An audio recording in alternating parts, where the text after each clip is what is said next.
fellow Da Vincians.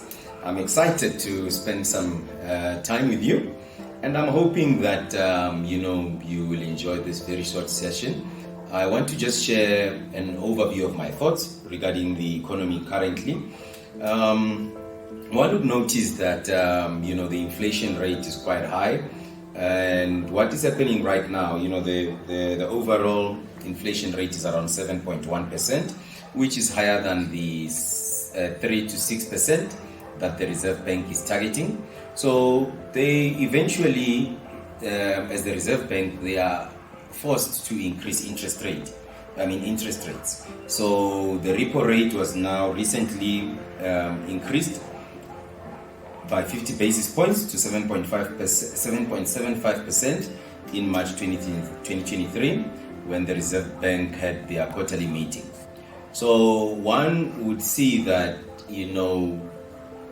the interest rate will keep on increasing for as long as inflation is high up.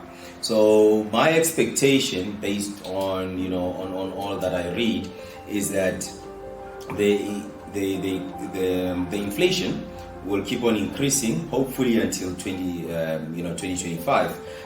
Basically because of inflation that is just too much high up, and it's the inflation that really contributes a lot would be the food inflation, which is part of the bigger inflation picture, and that food inflation is currently at around 14%, and that makes things very, very difficult for South Africans because people have to buy food and they are highly impacted by that, and that food inflation translates into the headline consumer inflation.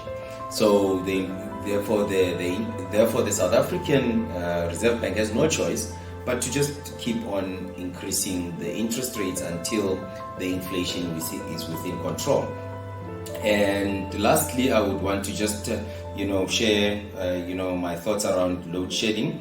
And with load shedding, that is a reality that hits all South Africans, and it hits people at individual level and also at business level. Individual level, an inconvenience to everyone. In the home space, having to budget time for going to work or coming from work, cooking times, and work times.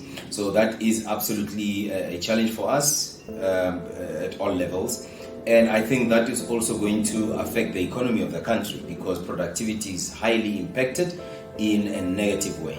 So that affects, especially entrepreneurs and small businesses. So that is something that will adversely affect the economy. So my advice to a normal human being in South Africa is to just with regards to money, spend money wisely and spend sparingly, because we have no choice but to acclimatize ourselves through these current challenging situations. But I do believe that things will get better with time. And we just have to keep on at it. You keep well.